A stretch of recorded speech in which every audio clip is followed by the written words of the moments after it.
अस्सलाम वालेकुम वरहमतुल्लाहि वबरकातुहू। रमज़ान शुरू होने वाले हैं और लॉकडाउन चल रहा है। 3 मई तक ये लॉकडाउन चलेगा। तरावी के सिलसिले में बहुत सारे क्वेश्चंस आप लोगों के हैं जो आप लोगों ने कमेंट में किए। आज मैं आप लोगों के कमेंट्स के ज़रिए पूछे गए जितने भी मसाइल हैं तरावी के बारे में, उन सब के जवाब आप लोगों को देने जा रहा हूँ। इस क्लिप को पूरा देखिएगा। हो सकता है ये क्लिप 15-20 मिनट की हो जाए, लेकिन तरावी से रिलेटेड जितने भी क्वेश्चन आप लोगों के माइंड में थे और आप लोगों ने पूछा कमेंट करके, आज सारे सवालात के जवाबात मैं आप लोगों को देने जा रहा हूँ। पहला सवाल अरमान मलिक का है और इन्होंने कहा है, भाई साहब बिना तरावी के रोज़ा हो सकता है? तरावी पढ़ना सुन्नत मुअक्कदा है, ज़रूरी है। रोज़ा अगर कोई रखता है तो रोज़ा अलग है, तरावी अलग है। तरावी अगर कोई नहीं पढ़ता है तो रोज़ा बहरहाल हो जाएगा, रोज़ा सही हो जाएगा। तरावी छोड़ने का गुनाह अलग है। एन कुरैशी कहती हैं, मुफ्ती साहब क्या औरत नमाज़ पढ़ा सकती है? औरत नमाज नहीं पढ़ा सकती है। मोहम्मद आसिफ, क्या अलम तरा से पहले की सूरत भी पढ़ सकते हैं? तरावी आप पढ़ रहे हैं और घरों पर ही पढ़ना है हम लोगों को तरावी, तो अगर अलम तरा से पीछे आपको सूरतें याद हैं तो वो भी आप पढ़ सकते हैं। पूरे कुरान में से आपको जहाँ से भी याद हो, आप तरावी पढ़ते वक्त कहीं से भी कुरान शरीफ की कोई सी भी सूरत और कहीं से भी आप तरावी के अंदर कुरान शरीफ पढ़ सकते हैं। आकिल ख़ान कहते हैं, मुफ्ती साहब अगर किसी को तरावी की दुआ याद ना हो तो क्या करे? तरावी की दुआ जो 4 रकात के बाद जो तरावी की दुआ पढ़ी जाती है, अगर वो दुआ याद ना हो तो कोई बात नहीं है, दुरूद शरीफ पढ़ लें, इस्तिग़फ़ार पढ़ लें, ठीक है। तरावी की दुआ अगर याद ना हो तो ये पढ़ लें। गौसे पठान कहते हैं, मुफ्ती साहब क्या तरावी की नमाज़ इशा की नमाज़ के बाद पढ़ना होता है या फिर इशा की नमाज़ के साथ मिलाकर पढ़ना होता है? और तरावी की नमाज़ का टाइम भी बोल दीजिए। इशा की नमाज़ के बाद तरावी पढ़ी जाती हैं और तरावी का जो वक्त है वो सहरी का वक्त ख़त्म होने तक रहता है, ठीक है। तो आप अगर इशा की नमाज़ के बाद 1-2 घंटे बाद पढ़ लें तरावी तब भी हो जाएंगी। सहरी का वक्त ख़त्म होने से पहले पहले आप तरावी की नमाज़ पढ़ लें। बेहतर ये है कि जब इशा की नमाज़ पढ़ें, इशा की नमाज़ के बाद ही तरावी पढ़ लें, ठीक है। सरफराज भाई कहते हैं, नियत तरावी की सूरत तरावी कहकर पढ़ें या सुन्नत तरावी? नियत सिर्फ इतनी कर लें आप कि मैं तरावी पढ़ने जा रहा हूँ, बात ही ख़त्म है। तरावी पढ़ने जा रहा हूँ, बस ये नियत कर लें आप कि मैं अल्लाह 20 रकात तरावी पढ़ने जा रहा हूँ, बस। सूरत तरावी और सुन्नत तरावी आपको कहने की ज़रूरत नहीं है, तरावी होती ही सुन्नत है। तो जब आप तरावी कह रहे हैं तो इसके अंदर खुद ब खुद सुन्नत की नियत हो जाती है। तो आपको नियत ये करनी है, अल्लाह मैं 20 रकात तरावी सुन्नत पढ़ने 20 रकात तरावी पढ़ने जा रहा हूँ। सुगरा उस्मानी कहती हैं, कारी साहब आप लाइव कर लीजिए तरावी। तरावी लाइव नहीं होती हैं। अगर आप ये चाहें कि मैं यहाँ बैठ के तरावी पढ़ाऊँ और आप अपने घर बैठकर पढ़ सकते हैं, पढ़ लें, तो ऐसा नहीं है। तरावी के लिए ज़रूरी होता है कि जगह एक हो, जगह एक होना चाहिए, तो इसीलिए लाइव तरावी नहीं हो सकती। जिस्सू खान कहते हैं, मुफ्ती साहब अगर 2 सूरत याद हो तो तरावी हो जाएगी? अगर आपको दो सूरतें याद हैं तो मैंने रमज़ान शुरू होने से पहले पहले मेरी कोशिश ये है कि मैं रोज़ाना एक सूरत आपको याद करा रहा हूँ। तो अगर आपको 2 सूरतें याद हैं तो आप मेरे साथ रोज़ाना, जो मैंने एक लॉकडाउन का शॉर्ट इस्लामिक कोर्स शुरू किया है, उसको आप उससे आप ज्वाइन हो, ताकि रमज़ान शुरू होने से पहले पहले आपको ज़रूरी जो 10 सूरतें होती हैं मोस्टली वो याद हो जाएँ। लेकिन अगर आपको 2 सूरतें याद हैं तो वही 2 सूरतें आप बार बार रिपीट करते हैं। पहली रकात में पहली सूरत, दूसरी रकात में दूसरी सूरत, आपकी तरावी हो जाएगी। मोहम्मद शाकिर अंसारी कहते हैं, इमाम साहब जमात के लिए कितने मुक्तदियों का होना ज़रूरी है? जमात के लिए एक मुक्तदी का होना ज़रूरी है, आप हों और आपके साथ एक और हो बस। और ज़्यादा हो जाए तो फिर बहुत अच्छी बात है, वरना एक कम से कम होना चाहिए।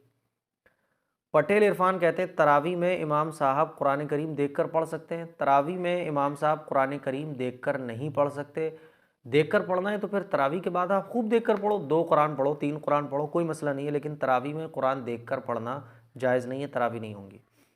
आकिल ख़ान कहते हैं, और घर में जो तरावी की नमाज़ पढ़ाएगा उसको याद नहीं हो तो क्या करें? अच्छा, दुआ याद ना हो तो कोई बात नहीं है, दुआ जो है वो याद नहीं है तो तरावी पढ़ा सकता है, कोई मसला नहीं है। दुआ याद नहीं है तो ना पढ़े, कोई दिक्कत नहीं है, कोई सूरत ही पढ़ लो बैठ के 4 रकात के बाद। दुआ पढ़ना तो मसनून है। अबरार सुल्तान कहते हैं, मुफ्ती साहब मेरा मसला ये है कि अगर हम तरावी खुद पढ़ें तो कैसे, यानी अकेले पढ़ें तो कैसे? प्लीज़ ज़रूर बताएं, क्या अकेले पढ़ सकते हैं? बिल्कुल अकेले भी आप तरावी पढ़ सकते हैं। इशा की नमाज़ के बाद आप 20 रकात तरावी की नियत करेंगे, ठीक है, और 2-2 रकात करके 20 रकात कंप्लीट कर लेंगे। और हर रकात में आप कोई सी भी सूरत जो आपको याद हो, एक रकात में एक सूरत पढ़ें, दूसरी रकात में दूसरी सूरत पढ़ें। इस टाइप से आप 2-2 रकात करके 20 रकात कंप्लीट कर लें तरावी की नीयत से, आपकी तरावी हो जाएंगी।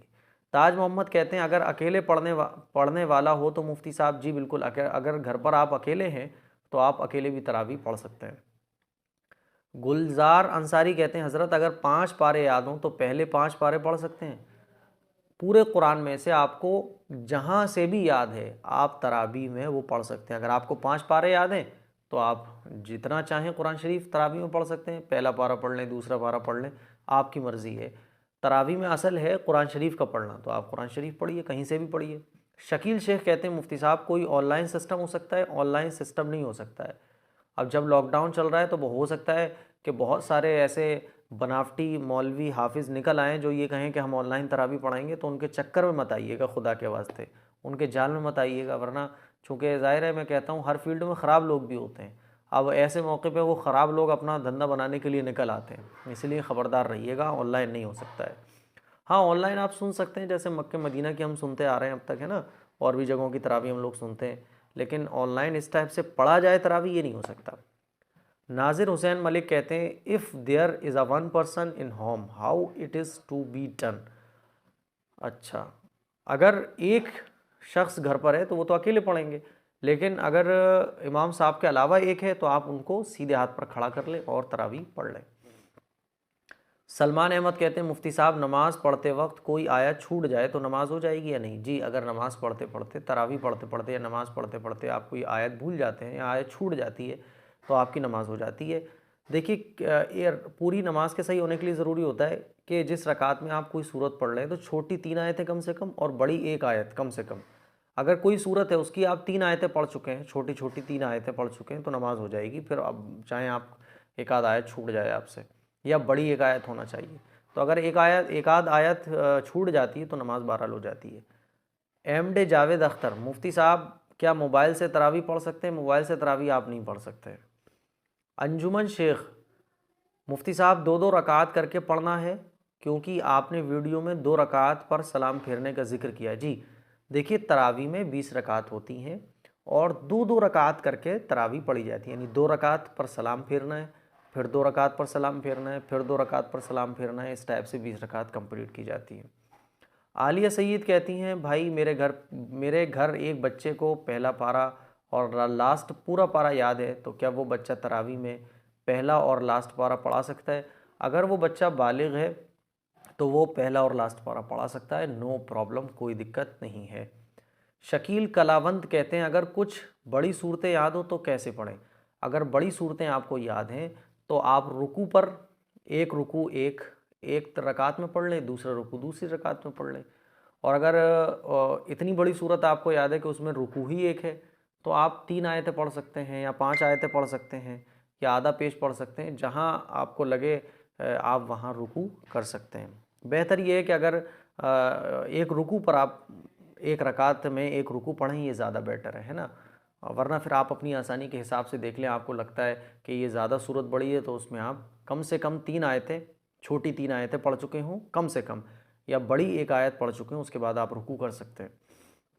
मोहम्मद हाशिम कहते हैं मुफ्ती साहब हमें ये जानना है तरावी इशा की नमाज़ के बीच में यानी फ़र्ज़ नमाज के बाद पढ़ें या फिर इशा की नमाज़ मुकम्मल करने के बाद तरावी पढ़ें? देखिए, अगर इशा की नमाज़ कंप्लीट करने के बाद भी आप तरावी पढ़ते हैं तब भी आपकी तरावी हो जाएगी, लेकिन बेटर तरीक़ा, जो मसनून तरीक़ा है, वो ये है कि आप इशा की नमाज़ पढ़ें, इशा की नमाज़ पढ़ने के बाद 2 सुन्नत पढ़ें, फिर 2 नफल पढ़ें, ठीक है। फिर उसके बाद तरावी की 20 रकात पढ़ें।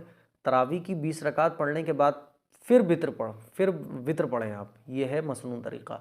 लेकिन अगर कोई इशा की पूरी नमाज़ पढ़ लेता है फिर उसके बाद तरावी पढ़ता है तो तरावी फिर भी उसकी सही हो जाएंगी। एमडी सैम कहते हैं इमाम साहब जो शख्स नमाज़ पढ़ाएगा उसे तरावी की दुआ याद होना चाहिए ना, जो 4 रकात के बीच पढ़ी जाती है। तरावी की दुआ याद होना कोई ज़रूरी नहीं है, तरावी की दुआ याद हो अलग चीज़ है। तरावी कोई पढ़ा सकता है, उसको दुआ याद नहीं है, तो कोई दुआ याद होना ये कोई तरावी पढ़ाने वाले के लिए ज़रूरी नहीं है। दुआ याद हो तो ठीक है, नहीं याद है तो कोई मसला नहीं है, उसकी जगह कुछ और पढ़ ले वो। शाहरुख खान कहते हैं एक रकात में कितनी बार सूरत पढ़नी है? एक रकात में एक सूरत पढ़नी है, ठीक है, एक रकात में एक सूरत। लाइबा खान कहती हैं मर्द के पीछे नमाज औरत पढ़ सकती है? घर के जो मर्द हैं वो तरावी पढ़ रहे हैं अगर, तो औरतें कह सकती हैं कि भाई हम भी आप लोगों के साथ तरावी में शिरकत करना चाहते हैं, तो औरतें जो हैं वो सबसे पीछे खड़ी हो जाएंगी।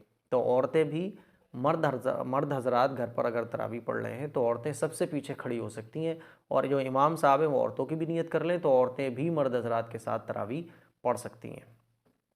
रेशमा बेगम कहती हैं औरतों को तरावी पढ़ने का तरीक़ा बताइए।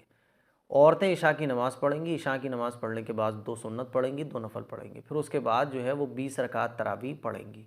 20 रकात तरावी की नियत वो करेंगी कि अल्लाह हम 20 रकात तरावी पढ़ने जा रहे हैं, और 2-2 रकात करके 2-2 रकात करके 20 रकात औरतों को कंप्लीट करनी है। हर एक रकात में एक सूरत पढ़नी है, जो भी आपको याद हो। अगर अलम तरा से लेकर याद है कुल औज़ु बिर्रब्बिन नास तक, तो पहली रकात में अलम तरा पढ़ें, दूसरी में लीलाफ़ी पढ़ें, तीसरी में अलम तरा अरअयतल्लज़ी पढ़ें। या आपको अलम तरा से याद नहीं है तो जितनी भी सूरतें याद है तो सबसे पहली सूरत पढ़ें, फिर उसके बाद दूसरी सूरत। इस टाइप से आप 20 रकात कंप्लीट करें। 2 रकात पर आप सलाम फेरें। और आप ऐसे भी पढ़ सकती हैं कि पहले पूरी इशा की नमाज़ पढ़ लें, फिर उसके बाद 20 रकात तरावी पढ़ लें, ये भी ठीक है। तो ये जो थे वो मसाइल थे तरावी से रिलेटेड। जैसे एक सवाल ये भी बहुत पूछा गया कि मुफ्ती साहब क्या तरावी पढ़ाने के लिए, नमाज़ पढ़ाने के लिए दाढ़ी होना ज़रूरी है? देखिए, दाढ़ी होना ज़रूरी नहीं है। जो हालात चल रहे हैं इसमें हर घर में अब ज़ाहिर है मुसलमान दाढ़ी तो रखते नहीं है, हालांकि मुसलमानों को दाढ़ी रखना चाहिए। अब घर में नहीं है कोई दाढ़ी वाला तो नो प्रॉब्लम, जो नमाज़ पढ़ा सकता हो, अगर उसकी दाढ़ी नहीं भी है वो नमाज़ पढ़ा सकता है, नमाज हो जाएगी। इसीलिए दाढ़ी होना ये ज़रूरी नहीं है, क्योंकि जो कंडीशन चल रही है इनमें ज़ाहिर है हर घर में दाढ़ी वाला तो होता नहीं है। घर में जो भी लोग हैं उनमें से जो नमाज़ पढ़ा सकता हो, जो नमाज की जिसको सूरतें याद हों, नमाज के तरीक़े पता हों, अब उसकी दाढ़ी हो ना हो, वो नमाज़ पढ़ा सकता है, इसीलिए नो प्रॉब्लम। तो वो शख्स जो नमाज़ पढ़ाने के काबिल हो, उसकी अगर दाढ़ी नहीं है तो वो नमाज़ भी पढ़ा सकता है, तरावी भी पढ़ा सकता है। तो ये वो ज़रूरी मसाइल थे जो आप लोगों ने पूछे थे। उम्मीद करता हूँ कि इन मसाइल से आपको बहुत हेल्प मिली होगी, और बहुत सारे क्वेश्चंस हैं, चूँकि ये आप लोगों के क्वेश्चंस हैं जो आप लोगों के माइंड में थे, आप लोगों ने पूछे, वो क्लियर हुए हैं, तो बहुत सारा आपको दीनी इल्म हुआ होगा। अब भी अगर कोई क्वेश्चन है तो इसी क्लिप के कमेंट बॉक्स में जाकर अपने कमेंट करिए। इंशाल्लाह नेक्स्ट क्लिप में आपके जितने और डाउट हैं वो भी क्लियर किए जाएंगे।